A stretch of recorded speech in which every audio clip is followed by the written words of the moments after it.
Enough about me. I'm boring compared to you."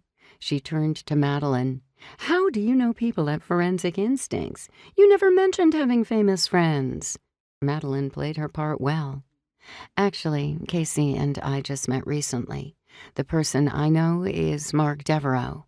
She pointed in Mark's direction.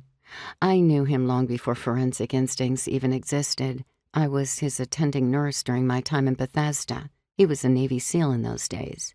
I ran into him in New York. He's the one who told me that some of his team members at Forensic Instincts wanted to make a donation to our hospital, so I invited them here today to meet Jacob and our wonderful staff." Janet looked enthralled, like a teenager who'd just met a rock star. "I love crime investigation TV shows." Casey saw an in and grabbed it. "So do I, although they tend to stretch the truth or sometimes distort it. Real-life investigations are very different." "How so?" Janet leaned in to hear more. With a rueful expression, Casey glanced over at Madeline. "I'd love to explain all this to you, but I think Madeline is tiring. She did us a huge favor by letting us share in this day. I don't want to tax her any more than necessary." "Of course." All Janet's excitement was extinguished in the blink of an eye. Casey chewed her lip in alleged contemplation. Then she pulled out her iPhone.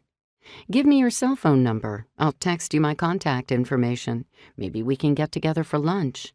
"Really?" The excitement was back.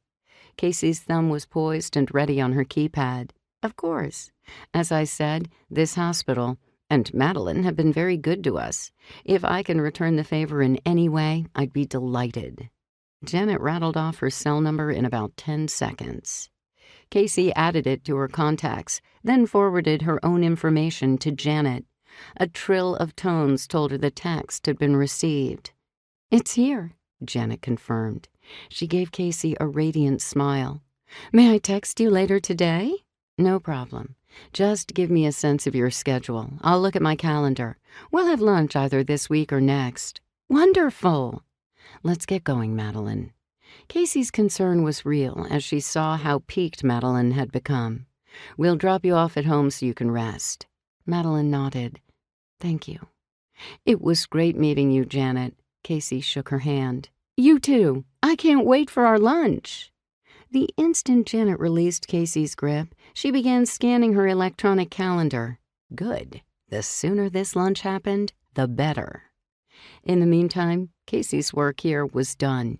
She made eye contact with each member of her team. They all got the message and gave quick nods, telling Casey that they were wrapping up whatever they were involved in and then making their way to the van. Time to get the investigation moving.